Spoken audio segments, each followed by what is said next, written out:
আমার প্রিয় ভাই মুফতি আমির হামজা অসুস্থ হয়েছেন। আজকে সকালবেলা দেখলাম আমির হামজা ভাইয়ের স্ত্রী তিনি অসুস্থ, লাইফ সাপোর্টে রয়েছেন। এমনকি কয়েকদিন আগে তার একটা কন্যা সন্তান পৃথিবীতে এসেছেন, তিনিও লাইফ সাপোর্টে রয়েছেন। গতকালকের মাহফিল আমির হামজা ভাই কান্না করে করে দোয়া চেয়েছেন, আল্লাহ আমার স্ত্রী সন্তানদেরকে আপনি ভিক্ষা দিন। আমরা দোয়া করি আল্লাহ তাআলার কাছে আমার প্রিয় আমির হামজা ভাইয়ের স্ত্রী এবং সন্তানদেরকে আল্লাহ তাআলা পরিপূর্ণ সুস্থতা দান করুক, বলেন আমিন। আল্লাহ তাআলা তাদেরকে স্বাভাবিক জীবনে ফেরার তৌফিক দান করুক, বলেন আমিন। অত্যন্ত মুমূর্ষ অবস্থায় লাইফ সাপোর্টে রয়েছেন, অত্যন্ত মুমূর্ষ অবস্থায় রয়েছেন। প্রিয় ভাই কেঁদেছেন গতকালকে। আমির হামজা ভাই নিজেও অসুস্থ। গত এক সপ্তাহে আমরা দেখেছি এক মাহফিলে আলোচনা করতে করতে হঠাৎ করে মাথা ঘুরে উঠেছে, আর কিছু চোখ দিয়ে দেখতে পারে না, ঝাপসা। তিনি আলোচনার মধ্যে বলছেন আমি কাউকে চিনতে পারছি না। ওই আয়না ঘরের মধ্যে বন্দি রেখে তাকে এমন কিছু খাওয়ানো হয়েছে, শরীরের মধ্যে এমন কিছু পয়জন ঢুকানো হয়েছে, পুরো শরীরটা নিস্তেজ হয়ে গেছে। শক্তি দিয়ে ভালোভাবে কথা বলতে পারে না, ভালোভাবে চলতে পারে না, চোখ দিয়ে ভালোভাবে দেখতে পারে না। যারা আলেমদেরকে বছরের পর বছর জেলের মধ্যে বন্দি করে, আয়না ঘরে বন্দি রেখে, ইনজেকশনের ভেতরে পয়জন ঢুকাইয়া আলেমদের বিরুদ্ধে তোমরা ষড়যন্ত্র করেছো, মনে রেখো প্রত্যেকটা পদক্ষেপের জবাব আল্লাহর কাছে তোমাদেরকে দিতে হবে।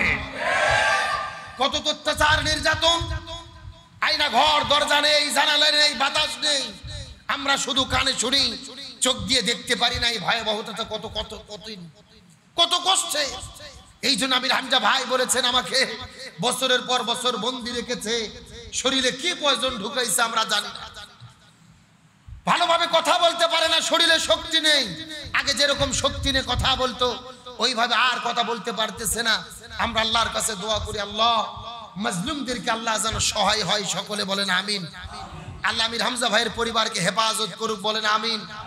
যত আলেমেরা অসুস্থ রয়েছেন, বিপদের মধ্যে রয়েছেন, আল্লাহ তা সুস্থতা দান করুক, বলেন আমিন। আমরা তো মনে করি এই সমস্ত আলেমদের স্যাক্রিফাইসের কারণেই, এই সমস্ত আলেমদের আত্মত্যাগের কারণেই আল্লাহ আমাদেরকে নতুন করে এক স্বাধীনতা দিয়েছে, কথা বলেন ঠিক কিনা। আমাদের প্রিয় ভাই কোরআনের পাখি ডক্টর মিজানুর রহমান আল আজহারি, কি তার অন্যায় অপরাধ ছিল? দীর্ঘদিন তাকে মালয়েশিয়া থাকতে বাধ্য করা হলো। গতকালকের আগের দিন আমাদের প্রিয় ভাই আজহারি ভাই দেশে ফিরে এসেছেন, বলেন আলহামদুলিল্লাহ। আরো জোরে বলেন আলহামদুলিল্লাহ। মিজানুর রহমান আজহারি ভাই দেশে ফিরে এসেছেন। শীঘ্রই তিনি কোরআনের মাহফিলে ফিরবেন, আবার লক্ষ লক্ষ জনতা তার মাহফিলে উপস্থিত হবেন। কোরআনের তিনি তাফসীর করবেন, কোরআনের কথা বলবেন। কোরআনের ফাঁকে আল্লামা সাঈদী বিদায় নিয়ে চলে গেছেন। আল্লামা সাঈদীর শূন্য জায়গা আজহারি ভাই আমির হামজা ভাইদের মাধ্যমে কিছুটা হলেও পূর্ণ হবে ইনশাআল্লাহ। এজন্য আলেমদের সুস্থতা আমাদের কামনা করতে হবে, এদের জন্য দোয়া করতে হবে। গত এক মাস আগে আমি মালয়েশিয়া গিয়েছিলাম, আপনারা জানেন। আজহারি ভাই আমির হামজা ভাই আমি একই মাহফিলে একই প্রোগ্রামে আলোচনা করেছি, সাক্ষাৎ হয়েছে, কথা হয়েছে। আজহারি ভাইকে তখনই জিজ্ঞেস করেছিলাম দেশে কবে আসবেন। ভাই বলেছিল যে কোনো সময় যাব, তবে আমি দিনটা জানিয়ে যাব না, কারণ সময় যদি বলে যায় হয়তোবা অনেক লোকজন রাস্তায় আসবে, বিশৃঙ্খলা হবে। এজন্য না বলেই তিনি হঠাৎ করে ঢুকে এসে তারপরে ঘোষণা দিয়েছেন। এবং আজকে আমি যতটুকু শুনতে পেরেছি, আগামীকালকে বাংলাদেশের সবচাইতে বড় মাঠ ঐতিহাসিক সোহরাওয়ার্দী মাঠে আজকে যেই সিরাত মাহফিলটি ছিলেন, সেই মাহফিলটি একদিন পিছাইয়ে দেওয়া হয়েছে। আগামীকালকে সোহরাওয়ার্দী মাঠে লক্ষ জনতার ভেতরে আমাদের প্রিয় ভাই আজহারি ভাই তাফসীর শুরু করবেন, আল্লাহু আকবার বলেন। তিনি আবারও সেই মাহফিলে যাওয়ার মাধ্যমে কোরআনের আলোচনা শুরু করবেন, তাফসীর শুরু করবেন। ঢাকার আশেপাশের জেলাগুলো থেকে হাজার হাজার লক্ষ লক্ষ মানুষের জনস্রোত ঘটবে। যদিও পোস্টার করা হয় নাই, প্রচার করা হয় নাই, লিস্টে প্যান্ডেলের পোস্টারে তার নামও ছিল না। যেহেতু তিনি দেশে এসেছেন, সংগঠনের পক্ষ থেকে তাকে দাবি করা হয়েছে তিনি আগামীকালকে আসতে চেয়েছেন। আমরা আশা করি এবং দোয়া করি আগামীকালকে সোহরাওয়ার্দী ময়দানে নতুন একটা ইতিহাস তৈরি হবে ইনশাআল্লাহ। কোরআন প্রেমিক তাওহীদি জনতা যাবেন, তার কণ্ঠে কথা শুনবেন, শত শত আলেম উপস্থিত হবেন, কোরআনের পাখিরা কোরআনের কথা বলবে। তবে আজারি ভাইকে নিয়ে আমি একটি কথা পরিষ্কার করে বলি, এই বাংলাদেশে যখন ছাত্ররা বিপ্লব শুরু করলো, আমরা দেখেছি আজারি মালয়েশিয়া থাকলেও ওখান থেকেই তিনি ছাত্রদের পক্ষে উৎসাহ দান করেছেন।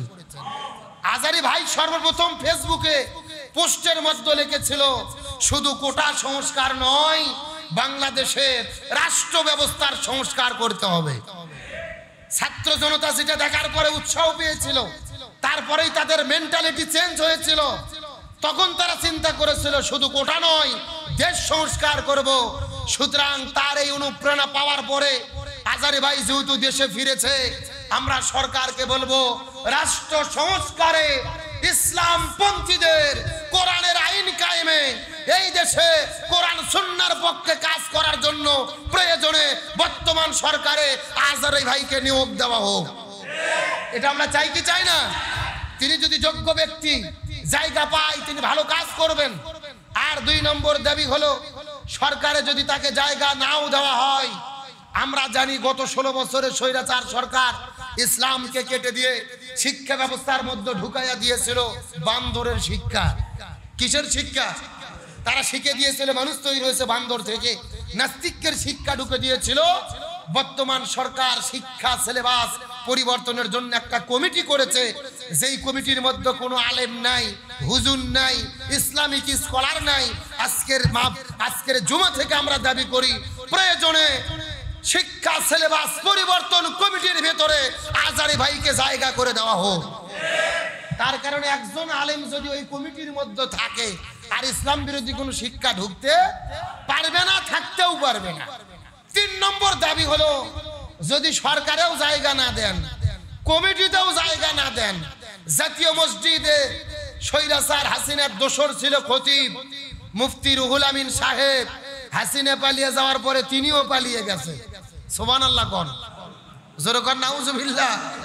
কে রে ভাই, চোর পালায়, ডাকাত পালায়, ধর্ষককারী পালায়, কিন্তু হুজুর যে মসজিদের খতিব যে পালিয়ে যায়, এরকম ইতিহাস পৃথিবীর কোনো জায়গায় হয় নাই। কথা কর না কে? ওই 1 মাস আগে পালিয়ে যায়, আবার পরে এসে বিশৃঙ্খলা করেছিল, তাকে বাদ দেওয়া হয়েছে। আমরা বলতে চাই, আমাদের প্রিয় ভাই আজারিকে প্রয়োজনে জাতীয় মসজিদের খতিব বানায়া সম্মানিত করা হোক। আবার অনেকে তেলতেলা ফতুয়া দেয়, বলে নির্দলীয় হুজুরকে খতিব নিয়োগ দেওয়া হোক। যারা কোনো দল করে না, তেলতেলা, ওই মাথার ঘোমটা দিয়া মিষ্টি মিষ্টি ওয়াজ করে, বলতেছে ওদের খতিব দেওয়া আমরা বলবো না। তেলতেলা হুজুররা এতদিন ছিল, আর কোনো মুনাফিকের জায়গা নয়, বরং স্বৈরাচার হাসিনার দ্বারা যারা অত্যাচারের শিকার হয়েছে, নির্যাতিত, এই আলেমদেরকে জাতীয় মসজিদে জায়গা দেওয়া দরকার। হয় আজারিকে জায়গা দেন, না হলে আমির হামজাকে দেন, না হলে আল্লামা মামুনুল হককে দেন। যারা নির্যাতনের শিকার হয়েছে, তারা এখন যেন হক কথাগুলো বলতে পারে। কথা বলেন ঠিক কি না? আল্লাহ তাআলা দাবিগুলো তাদের বোঝার তৌফিক দান করুক, বলেন আমিন। যে কথা বলতেছিলাম, বাংলাদেশে আশেকে রাসূল আছে কেক কাটার জন্য, মিছিল করার জন্য, তারপরে শোভাযাত্রা করার জন্য, খিচুড়ি খাওয়ার জন্য, কিন্তু রসুলের ভালোবাসায় জীবন দেওয়ার আশেকে রাসূল। আরো জোরে বলেন আশেকে রাসূল। যে কথা বললাম, ভারত ইসলামের বিরুদ্ধে, রসুলের বিরুদ্ধে যারা কটূক্তি করেছে, আমরা আজকের জুমা থেকে বলি, অনতি বিলম্বে রসুলের বিরুদ্ধে যদি কটূক্তি বন্ধ করা না হয়, প্রয়োজনে বাংলাদেশের 18 কোটি মানুষ ঐক্যবদ্ধ হয়ে ভারতের চতুর্দিকে ঘেরাও করবে। রসুলের বিরুদ্ধে অবমাননা বন্ধ না হওয়া পর্যন্ত আমরা ঘরে ফিরবো না। কারা কারা দুটো হাত আল্লাহকে তুলে দেখান।